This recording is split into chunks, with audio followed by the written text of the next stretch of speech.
Hello, and welcome to week 4 of this 52-week movie review challenge. This week I watched the film Se7en.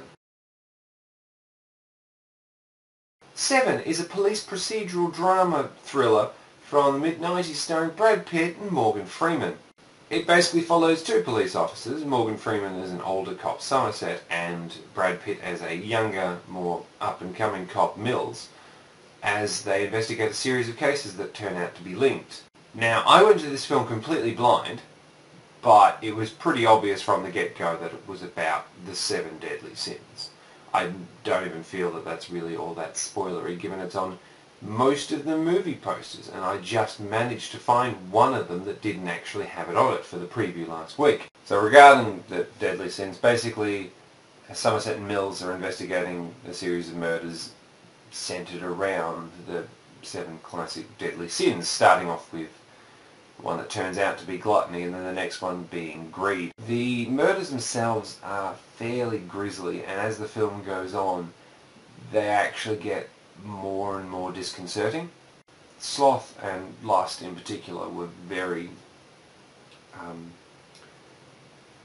troubling ways for them to go out, so I'm not going to talk about them.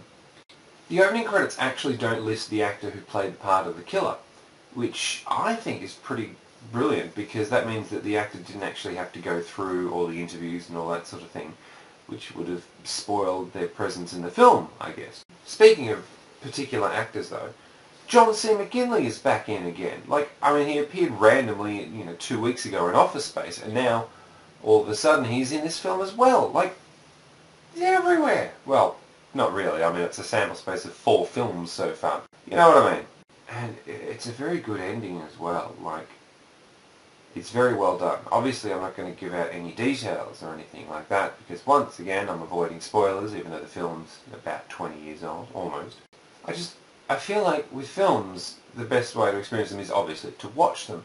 But having the ending spoiled for you, like my mother did with Skyfall, kind of takes away the drive to actually watch the film, I found.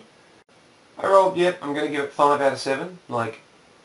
It's a lot more intense and grisly than I would normally go for in a film, but it is very well done, and does exactly what it sets out to do, and even has a bit of a noir feel, which I do kind of enjoy, even though it isn't technically a noir film. Yeah, that's it really. Just don't really watch it if you're a bit squeamish, I guess. A nice short review this week. Might as well. Thank you for watching this week's movie review. Next week I'll be watching the Studio Ghibli animated film Spirited Away. Feel free to leave discussions and comments about this particular film down in the comments below. But until next time, tally-ho.